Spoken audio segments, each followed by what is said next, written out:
Lolth is one of the most famous villains in all of D&D history, right? Going down to the very, very early modules that would come out, which was the Queen of the Demonweb Pits. That was Lolth.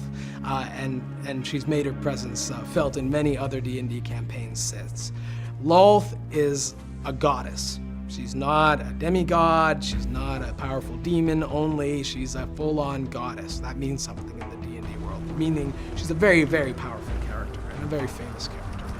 Lolth has her drow followers working on this very large plot that she has to basically take over Toril, the planet that they're actually on.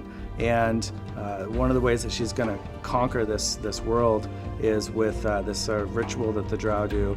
It's called the Darkening. Darkening is a magical form of night. It's almost like an eclipse or something that follows the drow with them wherever they go. The drow are much less powerful when they're not in the darkness. They've become acclimated to living in the Underdark. They're used to living in total darkness, and it gives them an advantage over their enemies. And when they attack the overworld of Faerun, they bring the darkness with them. And this is something the players will encounter. In designing the Demonweb, we heavily relied on the writings of Wizards of the Coast. They basically have some short snippets of what the Demonweb should look like. And so we took those writings and we tried to realize them with a concept artist. We heavily collaborated with Wizards of the Coast to make sure we were hitting the right vision, and it was in line with what they thought as well. It was very much wide open, and so we just took a creative brainstorming approach of what we want this space to be like. The biggest challenge with the Demonweb is it's a large space. Basically the Demonweb is a void that has a bunch of asteroids and planets that have been destroyed under the reign of Lolth. Her main lair is the main gravitational force that binds it all together. Everything's kind of held together with webs and whatnot. And how do you represent such a large space and walk around it and show the chaos that is Lolth all at the same time?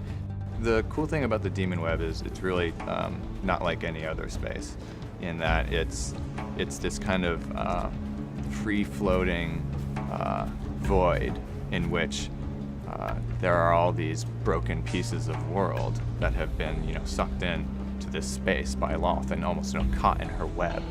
And the players, are traveling through this space where it's like there's no up, right? So what's really important for Jeff and I is to give the players that sense of vertigo, of disorientation, obviously without making anybody sick, but we want to capture that to help make this space feel very unique. For me, it's just the epicness of it that's really hard. We set our bar really high from basically the concepts and the CG videos we've done. So we want to hit that bar. We want the players to be wowed when they walk into space and really feel, wow, not only is this scary, but wow, this is pretty cool looking too.